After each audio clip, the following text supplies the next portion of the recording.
The entire history of ancient Rome, a calm story for rest and sleep. Part 1. Before Rome. Take a slow breath and allow the day to settle behind you. This is a story meant to move gently, without urgency. You do not need to remember every detail. You only need to listen. Long before Rome became an empire, long before it ruled lands across seas and continents, the place that would one day be Rome was quiet and unremarkable. The Italian peninsula stretches southward into the Mediterranean Sea, shaped by soft coastlines, rolling hills, and long mountain ridges that run down its spine. It is neither extreme nor dramatic. The land is balanced. Winters are mild. Summers are warm. Rain falls often enough to nourish the soil, but not so much as to overwhelm it. For thousands of years, people lived here without cities, without written laws, and without empires. They lived close to the land, guided by seasons and weather rather than plans or ambitions. They planted grain in small fields. They kept sheep and goats. They gathered wood and water. Life followed a slow and predictable rhythm. In the central part of the peninsula flows a river known as the Tiber. It begins in the Apennine Mountains and winds its way gently toward the sea. It is not the largest river, nor the fastest, but it is steady. Its waters rise and fall with the seasons, sometimes flooding the surrounding land, leaving behind fertile soil. Along its banks, the land opens into broad plains and low hills. These hills are not steep or imposing. They rise just enough to offer safety from floods and a view of the surrounding countryside. It was here, near a bend in the Tiber, that small groups of people began to settle. At first, there was nothing that distinguished this place from countless others across Italy. Families built simple huts from wood, clay, and straw. Smoke drifted upward from cooking fires. Animals were kept close at night for warmth and protection. The people who lived here did not think of themselves as founders of a great city. They thought of themselves as survivors, caretakers of land passed down from generation to generation. Each day was shaped by routine. At sunrise, work began.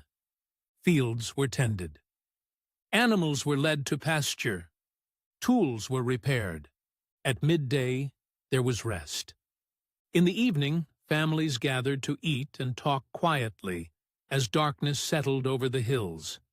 There was no rush, no sense of destiny, only continuity. The hills near the river offered something valuable: balance. From their slopes, people could see travelers approaching. Floodwaters from the Tiber were less dangerous at higher ground. The river itself provided a natural crossing point, making the area a place where paths and trade routes slowly converged. Over time, these practical advantages mattered. People returned to the same hills year after year. Seasonal camps became permanent settlements. Paths became roads worn smooth by countless footsteps. 7 low hills stood near this stretch of river. They would later become famous, but at first they were simply places to live. Each hill hosted small communities, separated by shallow valleys and patches of forest. Gradually, the people on these hills began to interact more closely. They traded goods. They shared water sources. They formed marriages across settlements. Customs blended slowly, almost unnoticed. To the north lived the Etruscans, a people skilled in building and organization. They constructed towns with stone walls and paved roads. They understood drainage, temples, and symbols of authority. To the south lived Greek settlers, whose colonies dotted the coastline. They brought with them stories, art, writing, and ideas that traveled inland over time. Between these cultures lived the early Latin peoples. They were not the most advanced, nor the most powerful. What they had instead was patience and adaptability. They observed. They borrowed. They learned. They adopted tools and ideas that worked, discarding what did not. Change came gradually, without sudden breaks from the past. There was no single moment when Rome began. No official founding day marked by ceremony. No dramatic declaration. Instead, Rome emerged slowly, through habit and repetition. A shared meeting place near the river. A common market. A space for gatherings and rituals. Over generations, these shared spaces created a sense of belonging. The land itself shaped the people who lived upon it. The soil required effort, encouraging discipline and cooperation. The river offered opportunity, but also demanded respect. Floods reminded people of their limits. As communities grew, so did their stories. Stories are how people remember when there are no written records. Stories explain where people come from and why a place matters. One of these stories told of twin brothers, Romulus and Remus. According to the legend, the twins were born into danger and left near the river. They were said to have been raised by a wolf, surviving against all odds. As they grew, they argued, as brothers often do, over where a new city should stand. In the end, one brother remained, and the city took his name, Rome. The truth of the story mattered less than its meaning. It spoke of survival, struggle, and beginnings shaped by the land itself.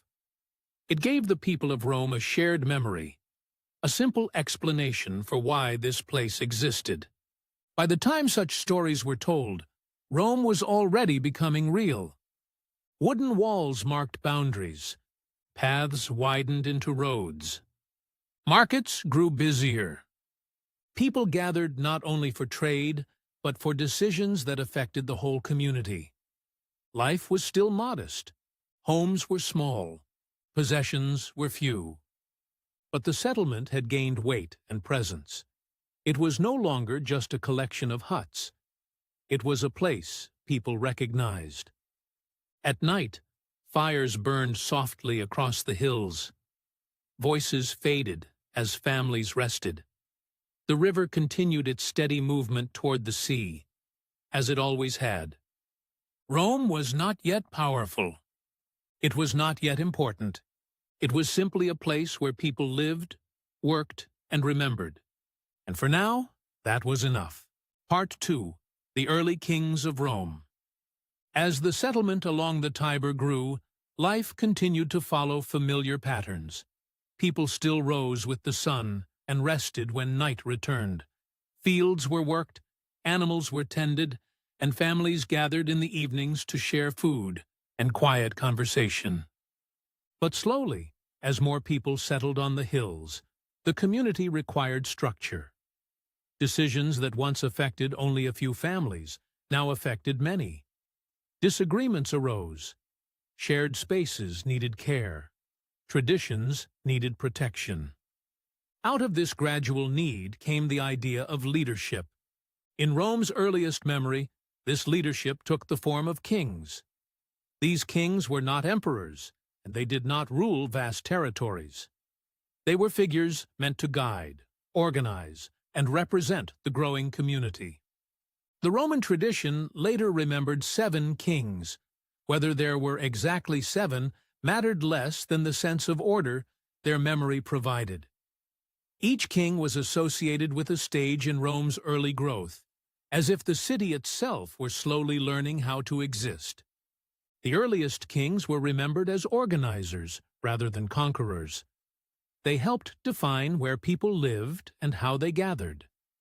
They oversaw the building of walls, roads, and shared spaces. They presided over rituals that gave meaning to daily life. Rome was still small, but it was no longer unstructured. One of the most lasting contributions of these early rulers was the shaping of the land itself. Low areas between the hills were drained to make room for markets and meeting places. Simple roads connected settlements. Wooden bridges crossed narrow points of the river. These changes did not happen all at once. They unfolded over many years, through steady effort and shared labor. At the center of the growing settlement was a space that would later be known as the Forum. In its earliest form, it was simply an open area where people gathered to trade, speak, and observe rituals. It was a place where daily life and communal life met. Here, news was shared. Disputes were discussed. Goods were exchanged. The Forum was not grand, but it was important. As Rome grew, it came into closer contact with neighboring cultures. To the north, the Etruscans played a particularly strong role. They were skilled builders and engineers, and their influence could be seen in the way Rome began to organize itself. Stone replaced wood in certain structures. Arches appeared in gateways. Religious symbols and ceremonial clothing reflected Etruscan traditions. Rome did not resist these influences. Instead, it absorbed them quietly, adapting what suited its needs. The kings themselves were said to include Etruscans as well as Latins. This blending reflected Rome's early character. It was not a city defined by purity or isolation, but by mixture and adaptation. Religion also took clearer shape during this period. Early Romans believed that the world was filled with unseen forces. Spirits inhabited rivers, fields, and homes. Every action required respect for these powers. The kings oversaw rituals meant to maintain harmony between people and the divine. Festivals marked the seasons. Sacrifices were offered for good harvests and protection. Religion was not distant or abstract. It was woven into daily life, shaping when people worked, rested, and gathered. Family remained the foundation of Roman society. Each household was led by a father figure who held authority over family members and property. This structure mirrored the larger organization of the city itself, where authority flowed downward through clear lines. Even as the city grew, these family units remained central. Loyalty to family came before loyalty to the city, but the two were increasingly connected. As years passed, Rome's population expanded beyond the original hills. New neighborhoods formed. Fields near the city were cultivated more intensively.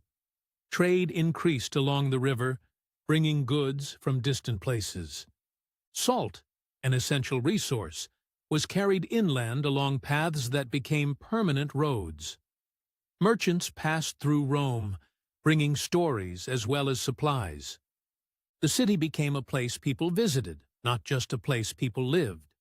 Despite this growth, Rome was not yet a military power. Conflicts with neighboring communities occurred, but they were small and local. These encounters were remembered not as grand wars, but as disputes over land, water, and boundaries. Young men trained to defend their homes, but warfare was limited and seasonal. After disputes ended, people returned to their fields and routines. Gradually, however, Rome's sense of identity strengthened. Shared customs, shared rituals, and shared memories bound people together. The city began to think of itself as something lasting. According to later tradition, the final king ruled with increasing authority. Decisions became more centralized. Power rested more heavily in one person's hands. Whether this memory reflected reality or later interpretation, it served a purpose. It explained why Rome eventually moved away from kingship altogether. The Romans would later say that they chose to govern themselves rather than be ruled by a single man. This idea became central to their identity. But that change had not yet come. For now, Rome remained a city shaped by tradition, ritual, and gradual growth. Its kings were remembered not for conquest, but for laying foundations. Streets stretched farther. Walls stood firmer. Communities felt more connected. As night fell over the hills, lamps glowed in doorways.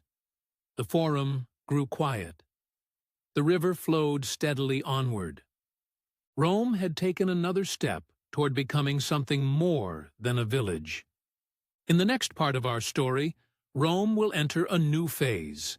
Kings will give way to shared rule, and the city will begin to organize itself in new ways. For now, the city rests, balanced between past and future. Part 3. The Roman Republic. In time, Rome changed the way it governed itself. The memory of kings faded, replaced by a new idea. Rather than placing authority in a single ruler, the Romans chose to divide power among many. This change did not happen in a single moment.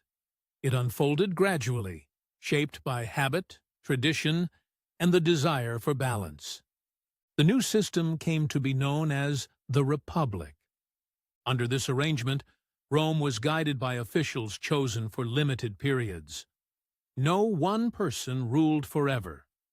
Authority rotated, and responsibility was shared. This structure reflected the Roman preference for stability over speed and order over impulse. At the center of the Republic stood the Senate. It was a council made up of older men from established families. These senators were not kings, and they did not command armies on their own. Instead, they advised, debated, and preserved tradition. The Senate met regularly, often in the same shared spaces where markets and gatherings had once taken place. Decisions were discussed slowly. Voices were raised and lowered. Agreements were shaped through repetition and compromise. Alongside the Senate were elected officials known as consuls. 2 were chosen each year, ensuring that power was always shared. One could limit the actions of the other, preventing any single individual from dominating the state. This balance was important to the Romans. They believed that unchecked power led to instability, and instability threatened the continuity of the city. Citizenship became central to Roman identity during this period. To be a Roman citizen meant more than simply living in the city. It meant belonging to a legal and social system that carried rights and responsibilities. Citizens could vote in assemblies. They could serve in the army. They were protected by Roman law. In return, they were expected to contribute to the city's defense and well-being. Not everyone in Rome was a citizen. Women, enslaved people, and foreigners lived within the city and contributed to its economy. But citizenship remained limited.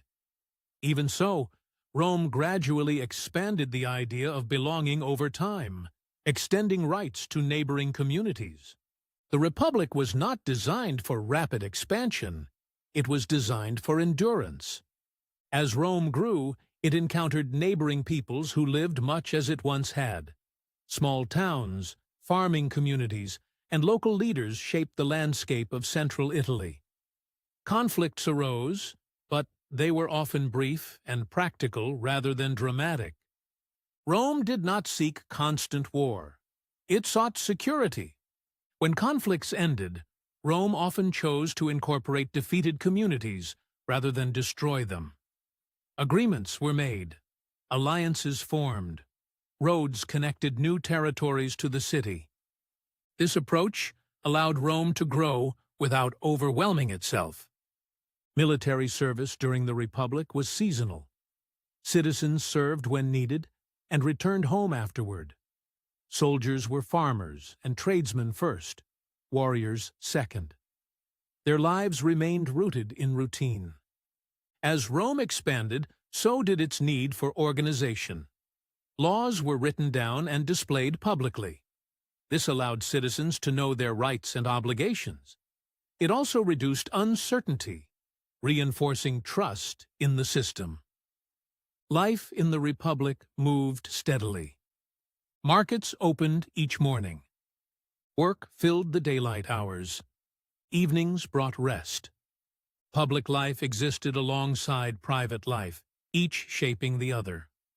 Rome was no longer a village, but it was not yet an empire. It was a city learning how to manage itself. Part 4. Life in the Roman Republic. For most Romans, life during the Republic was defined not by politics or expansion, but by familiar routines. These routines brought comfort and predictability, anchoring people to their homes and communities. A typical Roman home was simple. Wealth varied, but even prosperous families valued modesty. Houses were built around central courtyards that allowed light and air to enter. Rooms were practical rather than decorative. Furniture was sparse. Beds, tables, and storage chests filled the space. Walls were often bare. Comfort came from familiarity, not luxury. Food was plain and nourishing.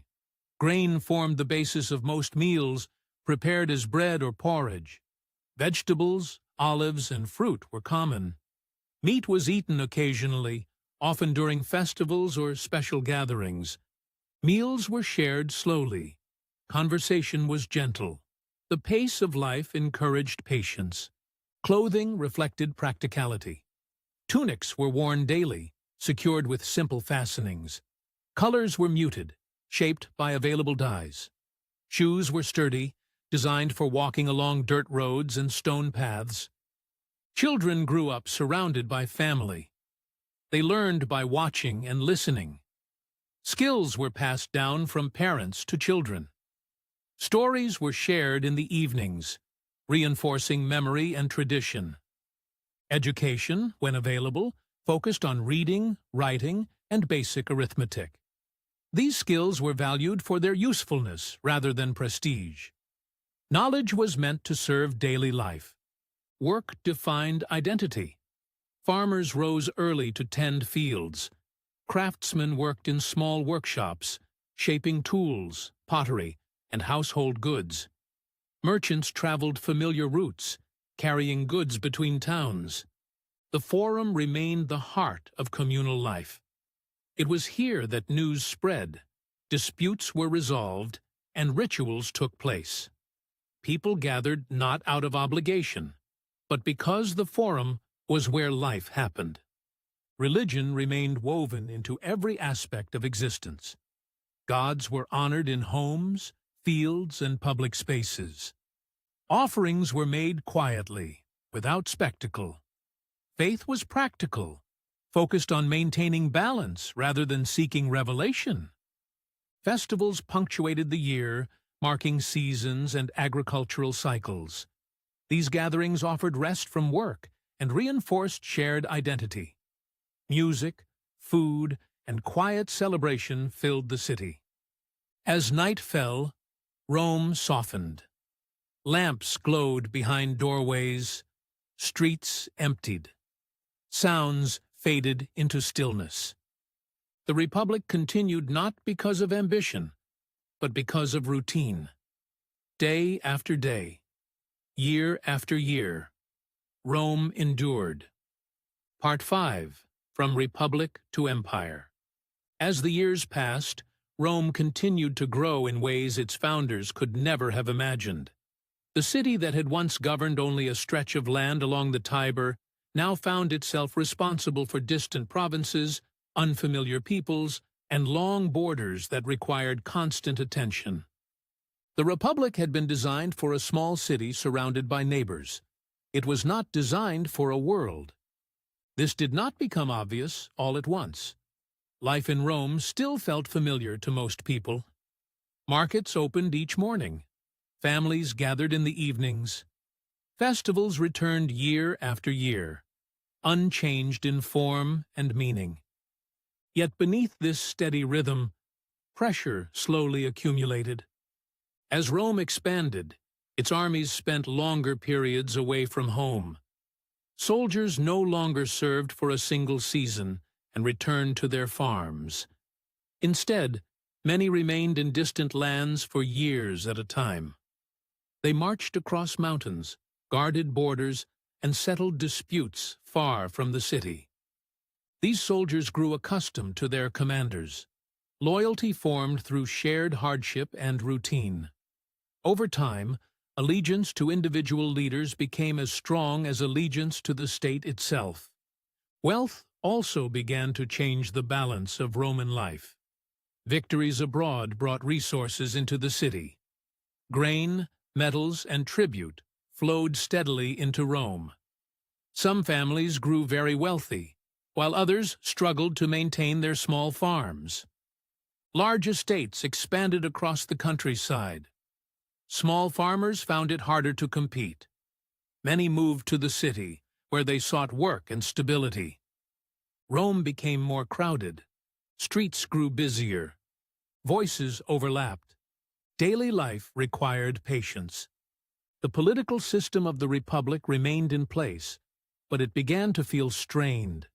Elections were still held. The Senate still debated. Laws were still respected. Yet decision-making became slower as problems grew more complex. Some leaders argued for reform.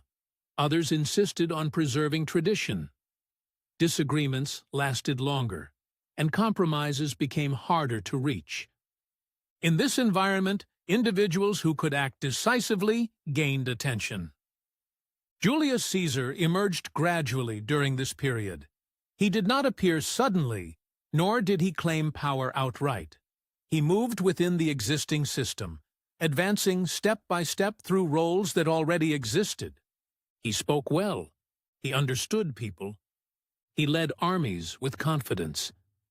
His successes brought him respect, and respect brought influence. To many Romans, Caesar represented efficiency. He solved problems. He acted quickly where others debated. His authority felt practical rather than threatening. When he crossed into Italy with his army, the act itself was quiet. There was no sudden collapse of the Republic, no immediate sense of catastrophe. Life continued. Markets opened, homes remained occupied. The city adapted. After Caesar's death, Rome did not return to its previous balance. Instead, power continued to concentrate, moving gradually toward a single center. Out of this transition emerged Augustus. Augustus was careful. He did not claim the title of king. He preserved the language and appearance of the Republic. The Senate remained, elections continued, laws were upheld, but authority rested with him. For most Romans, this change felt like relief. Years of uncertainty gave way to stability. Roads were repaired, administration improved, trade flourished. Peace settled over the Mediterranean world. Rome had not abandoned its past. It had carried it forward, reshaped by necessity. The Republic did not fall. It transformed. And in that transformation, Rome became something new. Part 6. The Roman Empire. When Augustus settled into power, Rome entered a long period of adjustment rather than upheaval. There was no sudden declaration that the Republic had ended.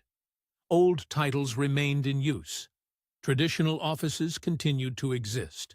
The Senate still gathered and spoke in familiar ways.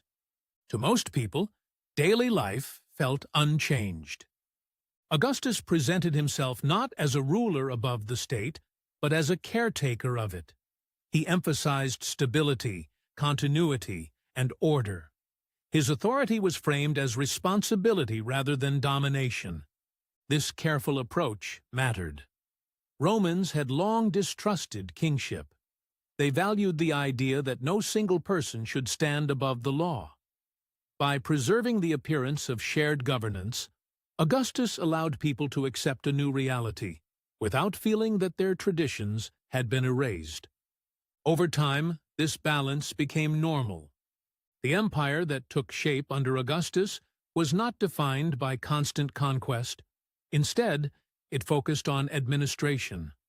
Provinces were organized carefully. Governors were appointed with clear responsibilities. Systems of taxation were standardized, bringing predictability to regions that had once operated independently. Roads stretched across continents. They were built not only for armies, but for communication and trade. Messages traveled faster than ever before. Merchants followed reliable routes, carrying goods from one end of the empire to the other. Markets changed as a result.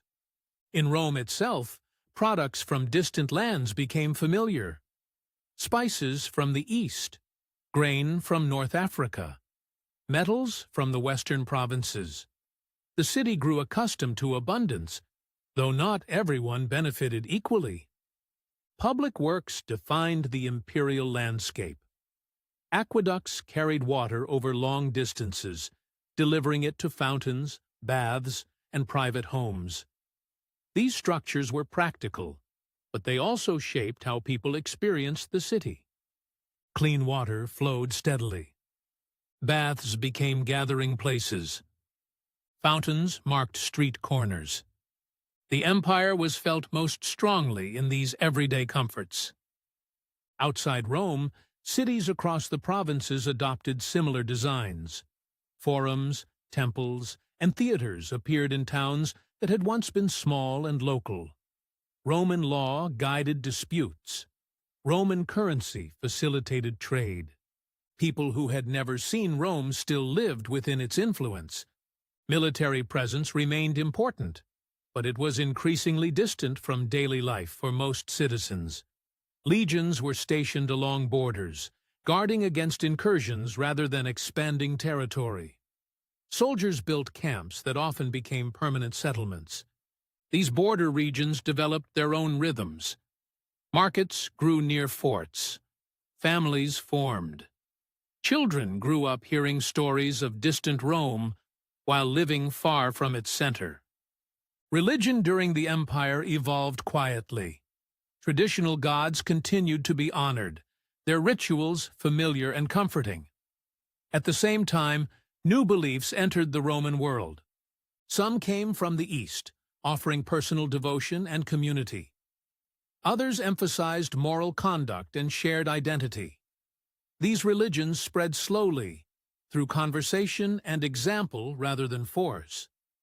Christianity was among these beliefs.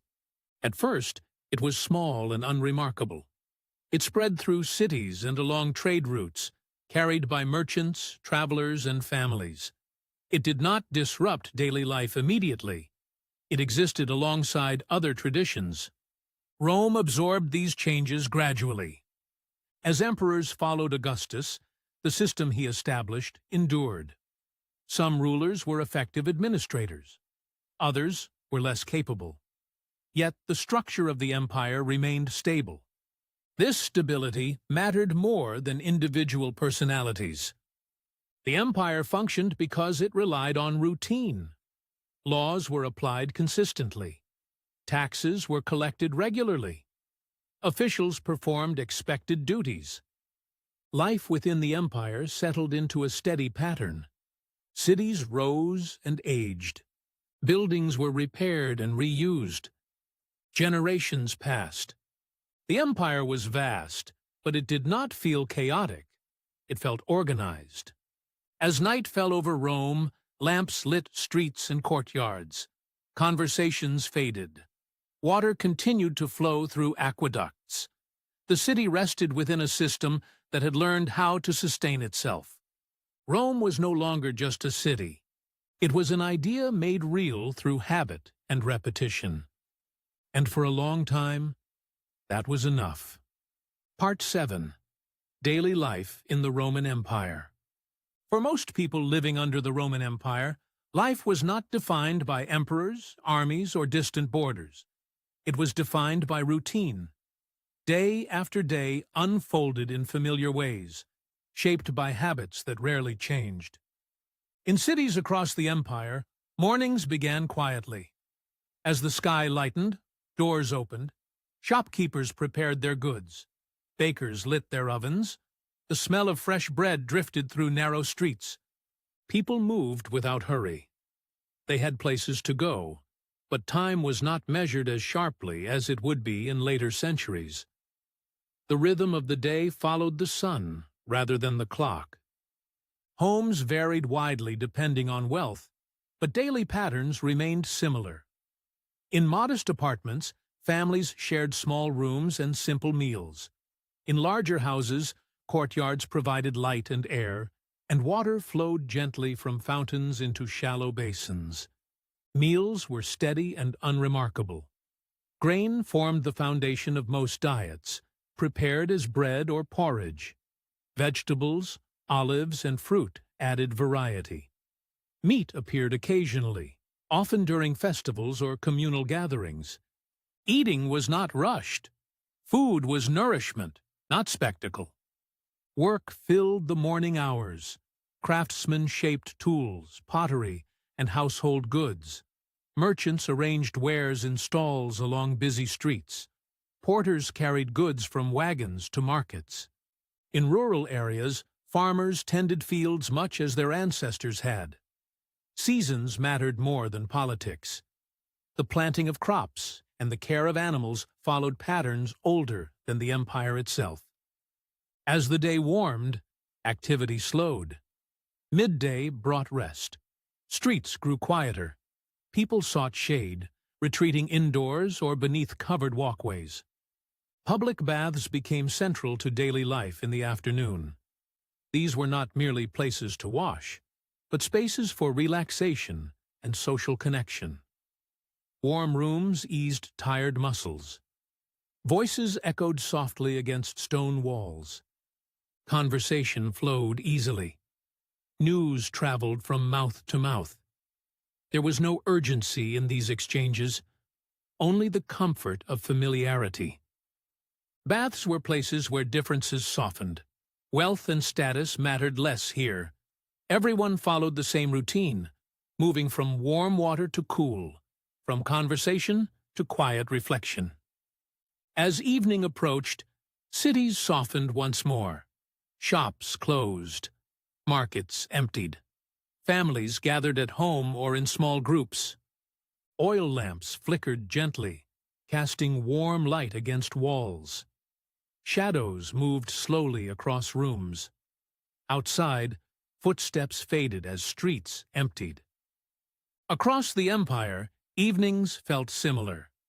Whether in Italy, Gaul, North Africa, or the eastern provinces, life settled into stillness at night. Travel connected these distant regions. Roads stretched across mountains and plains, maintained carefully. Travelers followed familiar routes, stopping at inns that offered simple meals and rest. Letters moved along these roads as well, carried by messengers who traveled steadily rather than quickly. News arrived days or weeks later, but it arrived reliably. This reliability shaped the empire. People trusted systems that worked quietly in the background. Religion continued to evolve gently. Traditional gods remained part of daily life. Shrines stood at crossroads and in homes. Offerings were made quietly, without ceremony. New beliefs spread alongside old ones. Christianity moved through cities slowly, carried by families and small communities. It did not demand attention. It waited. Most people did not experience life as dramatic or uncertain. They experienced it as steady. Days resembled one another. Years passed without sharp distinction. Children grew, learned skills, and became adults. Elders passed on stories and habits. Memory lived in repetition. The empire endured not because of conquest, but because daily life worked. Part 8. Slow change, quiet continuity, and memory. As the centuries passed, the Roman world did not end so much as it continued in different forms. Life did not stop. People did not wake one morning to find that Rome was gone. Instead, daily routines carried on, shaped by habit more than by authority. In towns and villages across former Roman lands, Mornings still began with familiar sounds. Doors opened, animals stirred, fires were lit. The rhythm of work returned with the rising sun. Fields were planted as they always had been. Grain grew in the same soil. Harvests followed the same seasons. The land itself did not change its expectations. Roman roads remained beneath countless feet. Stone pathways worn smooth by generations continued to guide travelers from place to place. Even when maintenance slowed, the paths endured. Travel continued, though more quietly. Merchants still moved goods between towns. Letters were still written and carried. News still traveled, even if it arrived more slowly. Cities adjusted gradually. Some grew smaller. Others remained active centers of trade and craft. Buildings aged and were repaired with whatever materials were available. Stone blocks were reused. Old walls gained new purposes. Nothing was wasted. Everything adapted. In Rome itself, the city softened. Grand structures remained, but they no longer dominated daily thought. The Colosseum stood silent for long stretches. Temples were repurposed. Public spaces changed function. People still gathered. People still spoke. People still lived. The idea of Rome shifted from presence to memory. It became something people referenced rather than experienced directly. Christianity, now firmly established, blended into the rhythms of daily life. Churches occupied familiar spaces. Rituals followed calendars that echoed older traditions. The transition felt gradual rather than abrupt. Old beliefs did not disappear overnight. They faded gently, remembered in customs, language, and habit. Festivals changed names. Symbols took on new meanings. The empire's administrative structures loosened, but many remained useful. Local leaders continued to apply familiar laws. Roman concepts of order persisted, not because they were enforced, but because they worked. Language carried Rome forward. Latin changed slowly, shaping new forms of speech across regions. Words shifted in sound and meaning, but their roots remained recognizable. Law followed a similar path. Roman legal ideas influenced new systems. Concepts of contracts, property, and responsibility endured. Even architecture carried memory. Arches, roads, and layouts shaped how new cities were built. People moved through spaces designed centuries earlier, often without knowing why they felt familiar. Life continued to repeat itself. Children grew up learning skills from parents.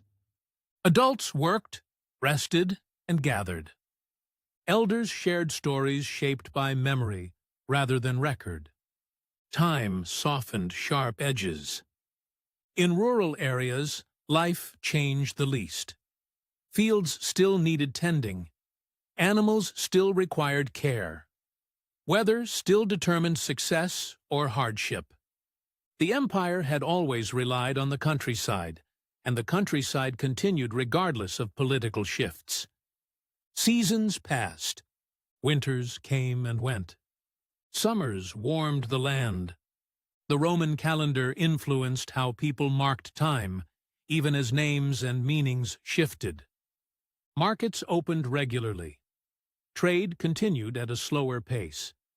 Goods still moved along familiar routes. Rome's influence spread quietly into the future. Monasteries preserved texts. Scholars copied manuscripts.